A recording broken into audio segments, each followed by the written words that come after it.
Hey, today we are continuing with the grand conversations, and recall that we are talking about life-changing moments for young people when they're getting ready to graduate from high school or college, and they're making big decisions like living arrangements and career and things like that.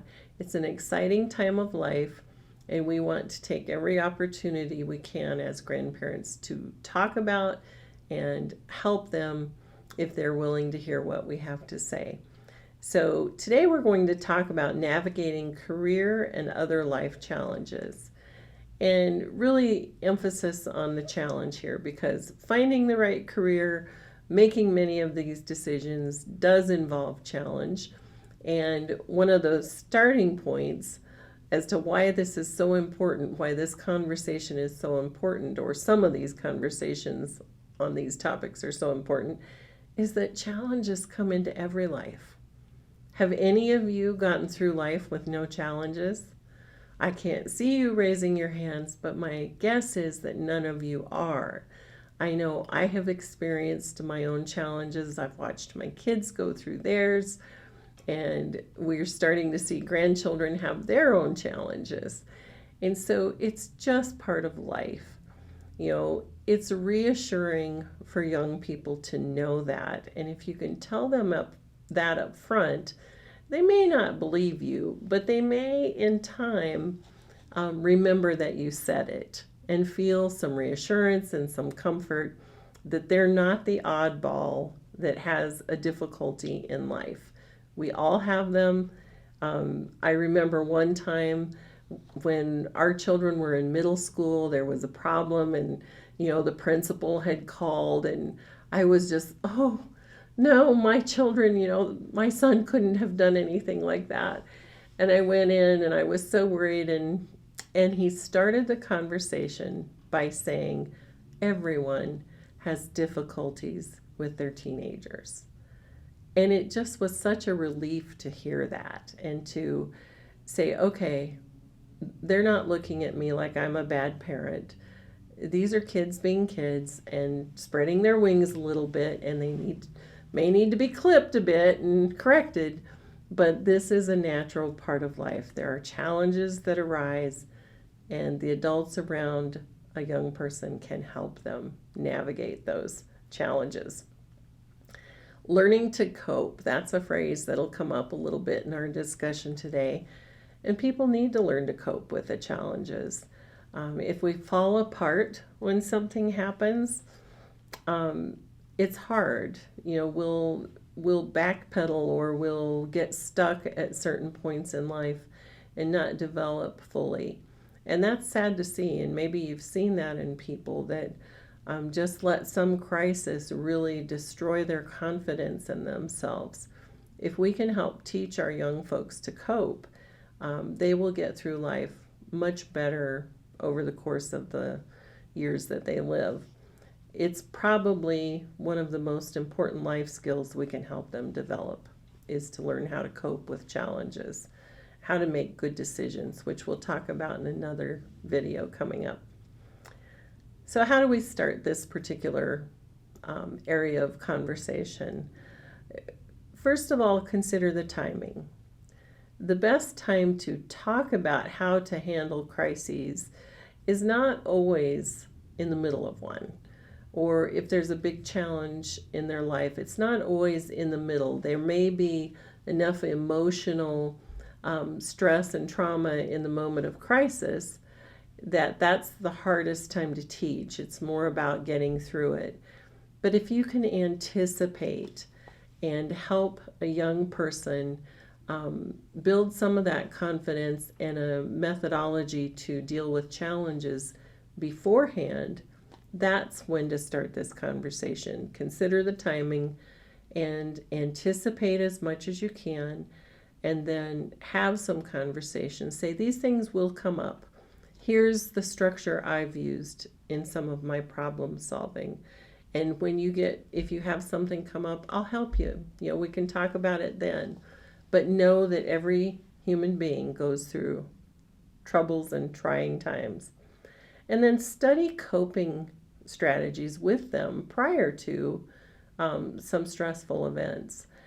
Talk to them, get online, get a book, work with a professional counselor if necessary, and just walk them through some strategies for dealing with challenges, with career changes, whatever might come up, and learn to break down problems.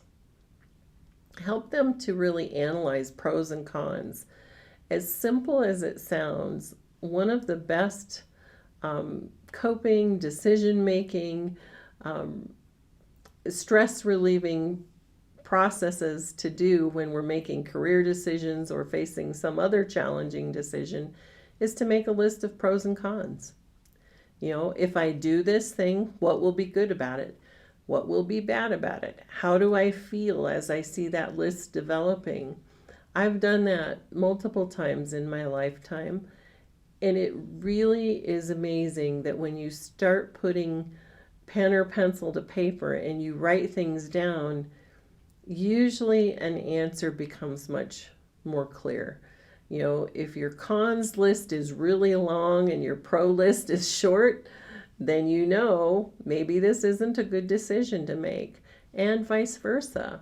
If you really can't come up with any negative impact of making a certain decision or a way to deal with a challenge, then maybe you're on the right track and you're making the right decisions. Discuss with your young people how faith, if they're a faith-based person and you're a faith-based family, how does that affect managing a career or a life challenge? Bring that perspective in. If that's important in your family, it has to be a part of any type of challenging situation. Talk about the emotional responses. We all react differently to stress. Some people are really, visible. They get wild, they throw things, they yell, whatever, and then it's over. Other people internalize. That would be me. I tend initially to internalize until I split, and then I get more expressive. So help them identify that in themselves and understand that there may be some ways to cope with that emotional response that are more healthy. Validate their emotions. We are emotional beings. If we try and say, you having that feeling is wrong, that's a tricky area. If I'm sad, if I'm happy, if I'm stressed, there's just some emotional responses that are there, whether somebody thinks they're valid or not. I'm still experiencing them, or your grandchild is experiencing them, or your friend, or your spouse, or yourself.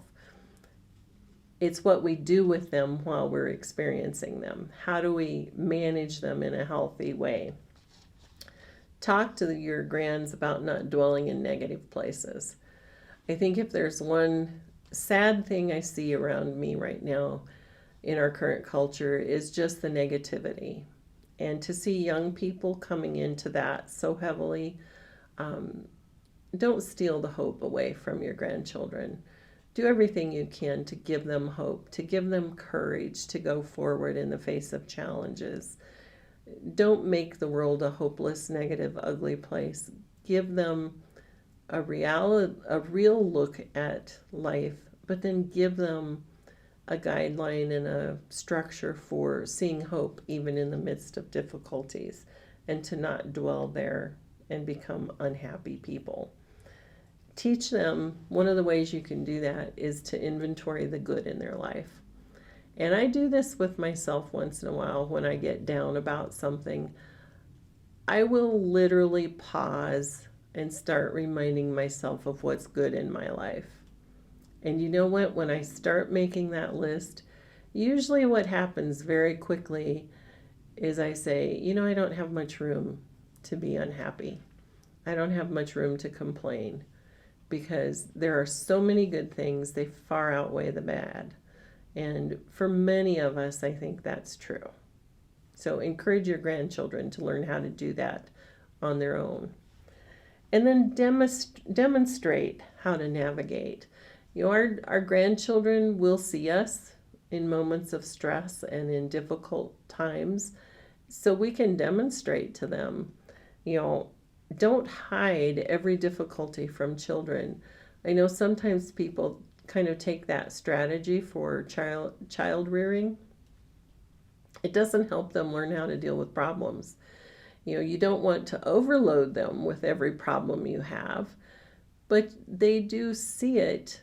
And if we can be honest about it and demonstrate how we deal with it in a positive, healthy way, they'll learn those skills by watching us. They learn so much by watching us. Don't give them the false narrative that, oh, everything's perfect in our life. We never have any problems. You know what? Most of us know that's not true for any family. So if they see the difficulties, let them also see how we deal with them. How do we talk respectfully to one another? How do we take a pause and go for a walk? How do we, read something or listen to music and just take the stress factor away a little bit? I want to share in our comments today a link to an article that had some really good coping strategies for children. And this would be a great list of skills and activities that you could do to help teach young people how to cope with challenges and stressful moments. And it's a link at strongforlife.com. And we'll put that in our notes on the recording, and you'll be able to click there and go through that. And some of their suggestions are things like I mentioned, going for a walk, music, things like that can just take the stress down a notch or two.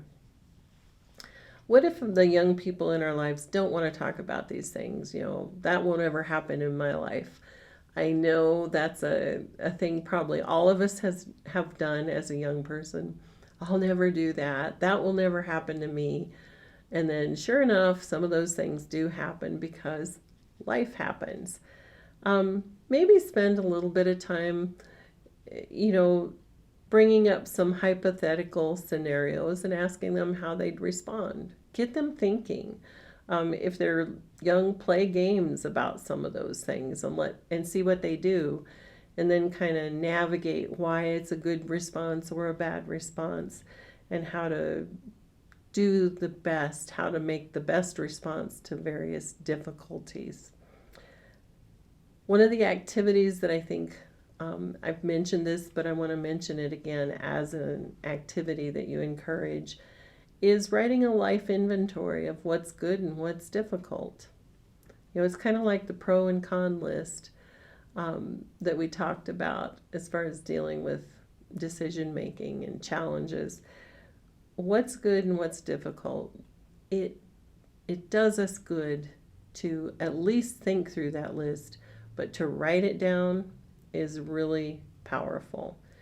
There's something about connecting in your mind and heart, something you've written on a piece of paper.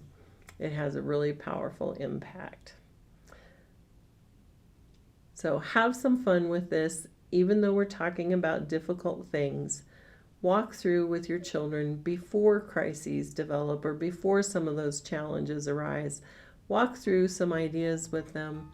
Go through that coping list on the website we're going to share with you, and think through how you can share some of those ideas with your grands. Be grand, my friend.